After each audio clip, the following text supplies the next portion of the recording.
නුවරඑළියේ සීතල සුළඟ කඳු මුදුන් සිපගෙන hama එන්නේ ගතටත් වඩා සිතට හිරිගඩු පිපෙන සීතලක් එක්ට. නගරයේ කලබලකාරී බවෙන් මිදිලා තේවතු යායක් මෙදින් වැටුණු පටු පාරක කිලෝමීටරයක් විතර ගියාම හමුවන ඒ දෙමහල් මන්දිරය හුදකලාවේ රජදහනක් වගේ. සිරිමැදුර කියලා ගේට්ටුවේ ලොකුවට ගහලා තිබුණාට මේ ගෙදර සිරියාවක් නම් මම වැඩට ආපු දවසේ ඉඳන් තෙක්කේ නෑ. මුළු වත්තම වෙලාගෙන තිබුණේ අමුතුම මූසල පාළුවක්. මීදුම පිරුණු දවස්වලට මේ ගෙදර පේන්නේ අහසින් පාතුණු යෝධ මකරෙක් වගේ. මගේ නම කසුන්. වයස අවුරුදු 22යි. ගමේ ඉඳන් මම මේ නාගරික පළාතට ආවේ රස්සාවක් හොයාගෙන. මගේ දෛවය මාව ගෙනත් නතර කළේ මේ සිරිමැදුරේ උයන් පල්ල විදිහට. ලොකු මහත්තයා, ඒ කියන්නේ වික්‍රම සර්, රටේ ප්‍රසිද්ධ ව්‍යාපාරිකයෙක්. එතුමා ගොඩක් වෙලාවට ලංකාවේ නෑ. ව්‍යාපාරික වැඩවලට නිතරම රට යනවා. මේ පාරත් සර් ගියේ මාසෙකට විතර එන්න බලාගෙන සිංගප්පූරු. ඒ නිසා මේ දැවැන්ත මන්දිරයේ තනිවුණි නෙහාරා මැඩම් විතරයි. නෙහාරා මැඩම් කියන්නේ හරිම අහිංසක, ඒ වගේම හරිම නිහඬ චරිතයක්. එතුමියගේ රූපය දිහා බලන ඕනෑම කෙනෙක්ට හිතෙන්නේ දේවතාවියක් ඇයි මේ වගේ පාළු ගෙදරක හිර වෙලා ඉන්නේ කියලා. සුදුම සුදු මුහුණක් තියෙන එතුමිය මේ සීතල පරිසරයට හරියටම ගැලපුණා. හැබැයි ඒ ලස්සන ඇස් දෙකේ කවදාවත් හිනාවක් තිබුණේ නෑ. ඒ ඇස් යට හැමදාම තිබුණේ කාටවත් කියන්න බැරි ලොකු කඳුළු ගොඩක් විතරයි. මම මේ ගෙදර වැඩට ඇවිත් මාස 6ක් වෙනවා. ඒ කාලය ඇතුළත මැඩම් මගේ දිහා කෙලින් බලලා කතා කරලා තියන්නේ බොහොම අඩුවෙන්. එතුමිය ගෙවන්නේ හරිම හුදකලා ජීවිතයක්. උඩමාලේ ජනේලෙන් ඈත කඳු දිහා බලාගෙන පැය ගණන් කල්පනා කරන එතුමියව මම ඕනෑ තරම් දැකලා තියෙනවා. සර් රට ගිය දවසේ ඉඳන් මැඩම් හිටියේ ගොඩක් බයෙන් වගේ. රෑ වෙනකොට මේ පලාතම ගිලගන්න ඝන අන්ධකාරයත් එක්ක මේ විශාල ගෙදර තනි වෙන්න ඕනෑම ගැහණු කෙනෙක් බය වෙන එක සාධාරණයි. කසුන්, අද රැට ගේට්ටුව හොඳට අගුළු දාන්න. බල්ලව ලිහලා තියන්න. එතුමිය මට උපදෙස් දුන්නේ හරිව සැකෙන්. එතුමියගේ කටහඬේ තිබුණු වෙවුලන ස්වභාවය මට හොඳටම තේරුණා. මං උඩමාලේ ඉඳන් එන අඩිශබ්ද ගැන රැට අවධානයෙන් හිටියේ. මට හිතුනේ මේ අහිංසක ගැහණු කෙනාට මේ මහා මන්දිරයේ තියෙන එකම ආරක්ෂාව මම විතරයි කියලා. ඒ හැඟීමත් එක්ක මගේ හිතේ එතුමිය ගැන ඇති වුණේ ලොකු ගෞරවයක් සහ අනුකම්පාවක්. එදා රෑ මට නිින්ද ගියේ නෑ. මම හිටියේ පල්ලෙහා තියෙන පොඩි කාමරේ. රෑ 12ට විතර මට ඇහුණා උඩමාලියේ කවුරු හරි ඉකිබින්දින සද්දයක්. ඒක හුලං හමන සද්දේ එක්ක මුසු වෙලා ආව අමුතුම ශබ්දයක්. මම හිමීට සාලෙට ඇවිත් කන් දීගෙන හිටියා. ඇයි මට මෙහෙම කරන්නේ? මම තව කොච්චර කල් මෙහෙම දුක් විඳින්නද? ඒ නෙහාරා මැඩම්ගේ කටහඬ. එතුමිය කාටදෝ දුරකථනෙන් කතා කරමින් අඬනවා. ඒ වචනවල තිබුණේ අවුරුදු ගාණක් තිස්සේ හිර කරගෙන හිටපු වේදනාවක්. සර් එතුමිය ගැන බලන්නේ නැති බව, මේ ගෙදර එතුමිය හිරකාරියක් වෙලා ඉන්න බව මට ඒ වචනවලින් තේරුණා. මගේ හිත කඩාගෙන වැටුණා වගේ දැනුණා. මෙච්චර සැප සම්පත් තියෙන ගෙදරක හිටියත් සතුට කියන දේ එතුමියට අත්පාරක දුර බව මට පසක් වුණා. මම එතනම බිම වාඩි වෙලා කල්පනා කළා. මට පුළුවන් නම් මැඩම්ගේ හිතේ තියෙන ඒ දුක ටිකක් හරි අඩු කරන්න ඒක කොච්චර ලොකු පිනක්ද කියලා මට හිතුණා. තුන්වෙනි දවස උදා වුණේ මුළු පලාතම කළු කරගෙන. උදේ ඉඳන්ම අහස ගුගුරන්න ගත්තා. නුවර එළියටම ආවේනික වුණු ඒ මූසල අඳුර අද වෙනදාටත් වඩා බියකරුයි. හවස 6 වෙනකොට මහ දාරානිපාත වැස්සක් පටන් ගත්තා. හරියට අහස කඩාගෙන වැටෙනවා වගේ. විදුලිය තිබුණත් ගෙදර ඇතුළ හරිම අඳුරුයි. වැස්ස හින්දා සීතලත් දරා ගන්න අමාරුයි. මම කුස්සියට වෙලා රැට කන්න රොටි වගේක් හදාගත්තා. එළියේ හුලග හමන සද්දේ හරියට යක්ෂයෙක් කෑ ගහනවා වගේ. ගස්වල අතු කැඩිලා වහලට වැටෙන සද්දේ විටින් විට ඇහුණා. රෑ 8 විතර වෙනකොට වැස්ස තවත් සැරහුණා. එකපාරටම උඩ මාලෙන් ලොකු සද්දයක් ආවා. වීදුරුවක් බින්දෙන සද්දයක් එක්කම නිහාරා මැඩම් බියෙන් කෑ ගහනම මට ඇහුණා. කසුන් කසුන්, ඒ කටහඬේ තිබුණේ මරණ බියක්. මම හදා හිටපු රොටියක් දාලා උඩට දිව්වා. මගේ හිත ගැහෙන්න ගත්තා. මැඩම්ට මොනවා හරි කරදරයක්ද? හොරෙක්වත් පැන්නද? මම දුවලා යනකොට දැක්ක දේ හින්දා මම මොහොතකට ගල් ගැහුණා. උඩමාලේ මැද සාලේ ලොකු වීදුරු ජනේලයක් හුළඟට ගැලවිලා ගිහින් දොර පියනක් වීදුරුවත් එක්කම බිමට වැටිලා කුඩු වෙලා. වැහි වතුර ගඟක් වගේ ගේ අතුලට යනවා. ඒ වතුර පාර කෙලින්ම වදින්නේ සාලේ තිබුණ වටිනා බුමුතුරුණු වලටයි. නෙහාරා මැඩම් ජනේලය ළඟ බිම වාඩි වෙලා හිටියා. එතුමිය හිටියේ හොඳටම බය වෙලා.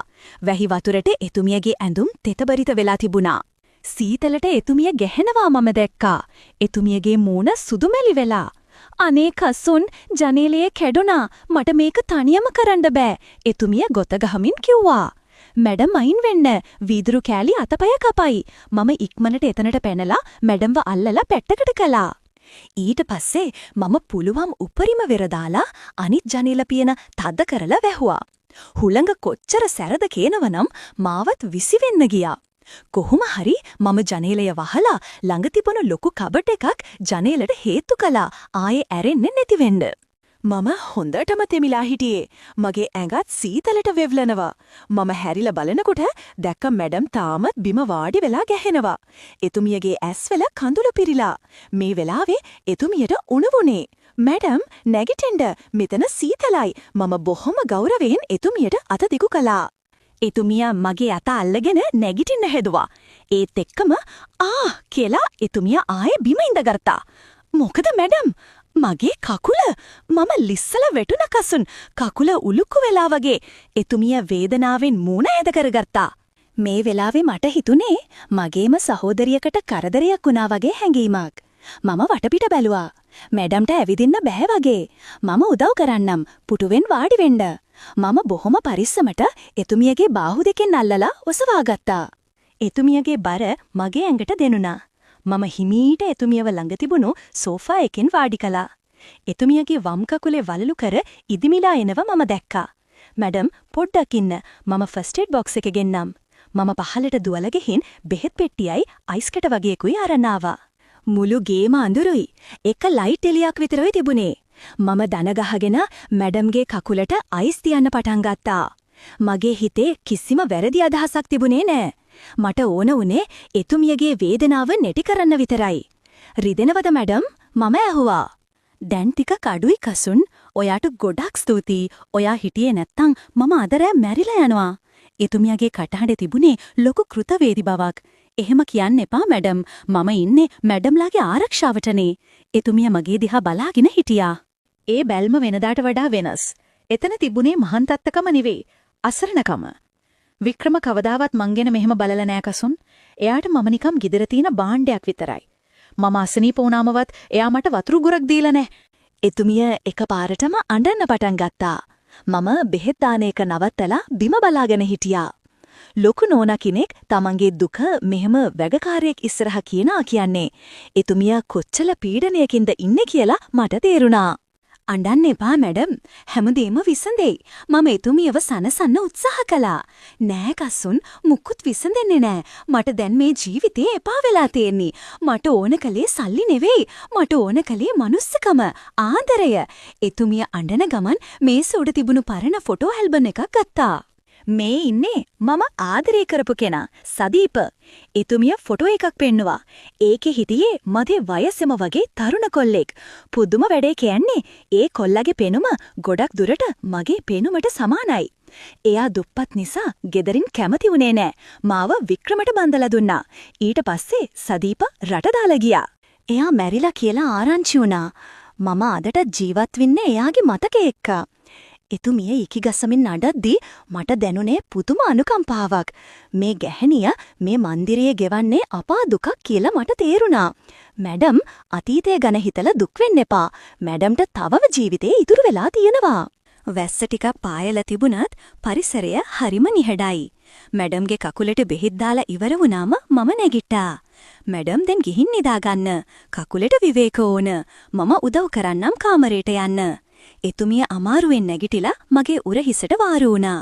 මම එතුමියව හිමීට කාමරයට එක්කන් ගියා. එතුමිය ඇඳේ වාඩි වුණාට පස්සේ මම හැරුණේ යන්න. කසුන් එතුමිය මට කතා කළා. මම නතර වුණා. අද රෑට මෙතනින් යන්න එපා. මට බයයි. මට හිතෙන්නේ අද රෑට මොකක් හරි නරකක් වෙයි කියලා. එතුමියගේ ඇස්වල තිබුණේ පොඩි ළමයෙක්ගේ වගේ බියක්. බය වෙන්න එපා මැඩම්. මම පල්ලෙහා ඉන්නවනේ. නෑ අනේ පල්ලෙහාට යන්න එපා. අද රෑට විතරක්. ඔයාට පුළුවන්ද මේ පුටුවේ වාඩි වෙලා මං දිහා බලාගෙන ඉන්න? මට තනියම ඉන්න බෑ කසුන්. ඒ ඉල්ලීම අහක දාන්න මට පුළුවන් කමක් තිබුණේ නෑ. එතුමිය ඉල්ලුවේ ශාරීරික පහසක් නෙවෙයි. එතුමිය ඉල්ලුවේ ආරක්ෂාව. එතුමියට ඕන වුණේ තමන්ව ආරක්ෂා කරන්න කෙනෙක් ළඟ ඉන්නවා කියන විශ්වාසය විතරයි. හරි මැඩම් බය නැතුව නිදාගන්න. මං එළි වෙනකම් මෙතන ඉන්නම්. මම කාමරේ දොර ළඟ තිබුණු ලොකු පුටුව ඇදලා අරගෙන වාඩි වුණා. මැඩම් පොරවණෙන් ඇඟ වහගෙන ඇඳේ හංසි වුණා. කාමරේ පොඩි ලාම්පු එළියක් විතරයි තිබුණේ. මම පුටුවට වෙලා බලාගෙන හිටියේ ජනේලයෙන් පේන අඳුරු වහස දිහා. නිහාරා මැඩම් ටික වෙලාවක් මගේ දිහා බලාගෙන හිටියා. ස්තුතියි කසුන්. ඔයාගේ හිත හරිම හොඳයි. සදීප වගේමයි. එතුමිය මිමිනුවා. ටික වෙලාවකින් එතුමියට නිින්ද ගියා. එතුමියගේ මූණේ තිබුණු බිය පහව ගිහින් ලොකු සැනසීමක් සටහන් වෙලා තිබුණා. මම මුළු රෑම ඇහැරගෙන හිටියා. මම කල්පනා කළේ මේ සමාජයේ මිනිස්සු සල්ලි පස්සේ දුවන හැටිත්, ඒ නිසා අහිංසක ජීවිත අතරමං වෙන හැටිත් ගැන. මේ විශාල මන්දිරයේ වටිනාකමට වඩා මනුස්සකමේ වටිනාකම අද රෑ මට තේරුණා. අපි අතර කිසිම වැරදි සම්බන්ධයක් ඇතිුනේ නෑ. ඒත් අපි අතර ඇතිුනේ ඊට වඩා එහා ගියපු ආත්මීය බැඳීමක්. සහෝදරයෙක් වගේ, ආරක්ෂකයෙක් වගේ මම එතුමිය ළඟින් හිටියා. පසුදා උදෑසන ජනේලයෙන් වැටුණු හිරුවෙලිය මගේ මූණට වැටෙද්දී මම ගැස්සිලා ඇහැරුණා. මට පුටුවේම නිින්ද ගිහින්. මම බලනකොට නිහාරා මැඩම් තවම සුවපහසුවට නිදාගෙන. එතුමියගේ මූණට ඉර එළිය වැටිලා රත්තරන් පාටින් දිලිසෙනවා. කුණාර්කුවකට පස්සේ පායපු ඉර වගේ. අද දවස හරිම ප්‍රබෝධමත්. මම හිමීට පුටුවෙන් නැගිටිලා කාමරෙන් එළියට යන්න හැදුවා. එතකොටම මැඩම් ඇහැරුණා. "සුබ උදෑසනක් අසුන්." එතුමිය කිව්වේ hina වෙලා. ඒ hinaව මම මීට කලින් කවදාවත් දැකලා නෑ. ඒක හරිම පිරිසිදු, අවංක hinaවක්. "සුබ උදෑසනක් මැඩම්. කකුල කොහොමද දැන්?" "දැන් ගොඩක් හොඳයි. ඊයේ රෑ ඔයා මං ළඟ හිටපු නිසා මට ගොඩක් සුවෙන් නිින්ද ගියා." අවුරුදු ගානකට පස්සේ මම බයක් සැකක් නැතුව නිදාගත්තේ ඊයේ රෑ. එතුමියගේ ඇස්වල තිබුණේ ගෞරවයක්. අපි දන්නවා ඊයේ රෑ අපි අතර සිද්ධ වුණේ මොකක්ද කියලා. අපි වචනයක්වත් කතා නොකලත් අපි එකිනෙකාගේ තනිකම තේරුම් ගත්තා. මම එතුමියට හිස නමා ආචාර කරලා කාමරෙන් එළියට ආවා. පල්ලෙහාට ඇවිත් මම ජනේලය අලුත් වෙඩියා කරන්න පටන් ගත්තා. මගේ හිතට පුදුම සැහැල්ලුවක් දැනුණා. සිරිමැදුර තාමත් පරණ විදිහමයි. ඒත් දැන් මට ඒක මූසලගයක් වගේ පෙනුනේ නෑ. මොකද ඒ ගෙදර ඇතුලේ දැන් තනිවුණ හදවත් දෙකක් මිතුදම කියන ඝන රත්තරන් නූලෙන් බැඳිලා තිබුණා. ලෝකයා මොනවා හිතුවත් අපි දන්නවා අපේ හිතේ තියෙන පිරිසිදුකම. සර් ආපහු එයි පරණ ජීවිතේ ආයෙත් පටන් ගනීවි. ඒත් ඒ කුණාටු රාත්‍රියේ අපි ඇති කරගත්ත ඒ මානුෂීය බැඳීම කවදාවත් වෙනස් වෙන්නේ නෑ. සිරිමැදුරේ පිබිදුණු ඒ වසන්තය මගේ ජීවිතයට එකතු කළේ කවදාවත් අමතක නොවන සුන්දර මතකයක්.